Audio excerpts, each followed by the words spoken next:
To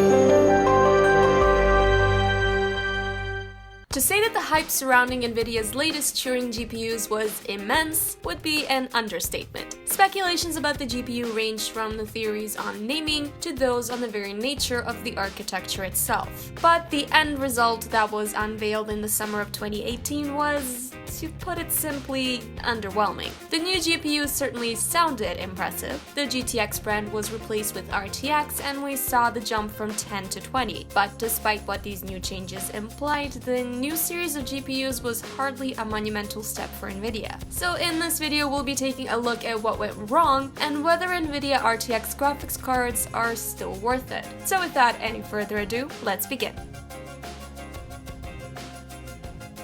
Without a doubt, the biggest appeal of the new RTX GPUs has got to be the real-time ray tracing. It sounds fancy and the tech demos look phenomenal, but let's take a moment to really look at what this technology brings to the table and whether it's worth the extra cash. Real-time ray tracing represents the next step in bringing games closer to photorealism by adding ultra-realistic lighting. The way this is done is basically by following the trajectory of individual in-game rays of light in order to simulate a complex yet precise light behavior on the fly. It sure does sound awesome, and it even looks awesome in the tech demos. But that doesn't mean that there aren't some key issues with this technology. In fact, we can name 3. Firstly, real-time ray tracing is very demanding. If you value FPS over visuals, then this isn't a graphics option you'll be looking to turn on very frequently, since it can even cut your FPS in half. And this is especially true of the more affordable RTX models. But secondly, and even more importantly, it's not a graphics option that's only user-end focused.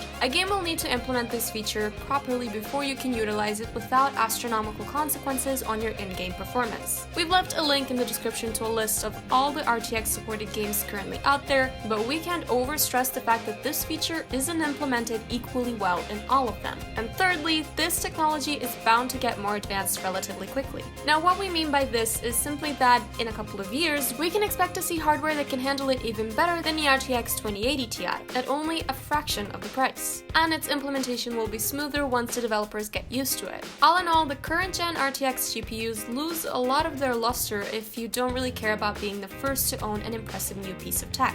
So the bottom line is this: the heyday of real-time ray tracing is still ahead of us. So this feature alone isn't enough of a reason to upgrade to an RTX card if you've already got a powerful graphics card that's perfectly capable of running new games with satisfactory performance. Also keep in mind that as of yet, there isn't a single game that looks as good with real-time ray tracing as the demos would have you believe. So if there are some specific games that you want to max out with this feature, make sure to watch a couple of comparison videos where the same game is played with and without this feature side by side. We hate to see it because we genuinely want ray tracing to be a success, but at the moment, chances are you'll be underwhelmed. Okay, so forget about real-time ray tracing then. What about the raw power in the RTX line? Are these new GPUs good enough without this feature to warrant a purchase even after you take ray tracing out of the equation? Well, here's the thing. It's not that they're not powerful. In fact, they do perform better than the GTX 10 series across the board, but it's also important to keep in mind that the RTX 2060, 2070, and 2080 are respectively comparable in performance to the GTX 1070, 1080, and 1080 Ti. But this performance increase is only incremental. So the factor that should play the main role in which of these GPUs you should get is the price. If you can get the GTX 1070 at a sizable discount, then there's small value in getting an RTX 2060. Sadly, though, the only way to reliably find a last-gen GPU for cheap is to find a used one, which warrants a whole new debate. Not all OEMs will sell these cards at MSRP, so if your local store is obstinate about having the GTX 1070 be more expensive than the RTX 2060, then by all means, get the RTX.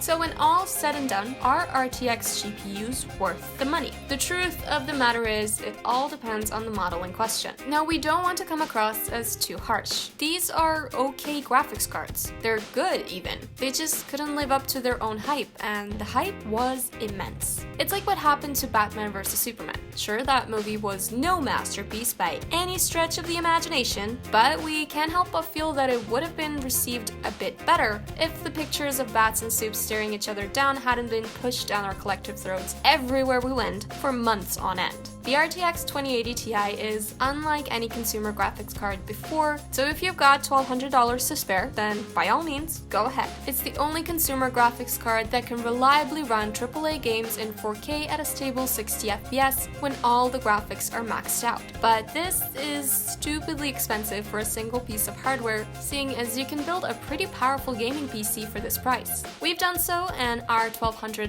PC build features an RTX 2070, a Ryzen 2700, and 16GB of 3000 MHz RAM. There's a link in the description if you're interested in the full specs, but suffice it to say you can do a lot with this amount of money. The RTX 2060, 2070, and 2080 do still perform better than both last-gen Pascal and current-gen AMD Polaris cards, but the new AMD Navi GPUs aren't far off from the launch, so unless you're in a hurry to buy a new graphics card, we suggest waiting to see how these will fare. If the rumors are anything to go by, they'll be worth the wait. And that about does it for this video. We hope you've enjoyed it. Don't forget to like and subscribe if you did. Also consider sharing this video if you agree with us and think this is something that people ought to know. And whether you're pro RTX or anti RTX, let us know what you think in the comments below. In the meantime, may your games be fun and your losses few. And as always, we'll see you next time on Gaming Scan.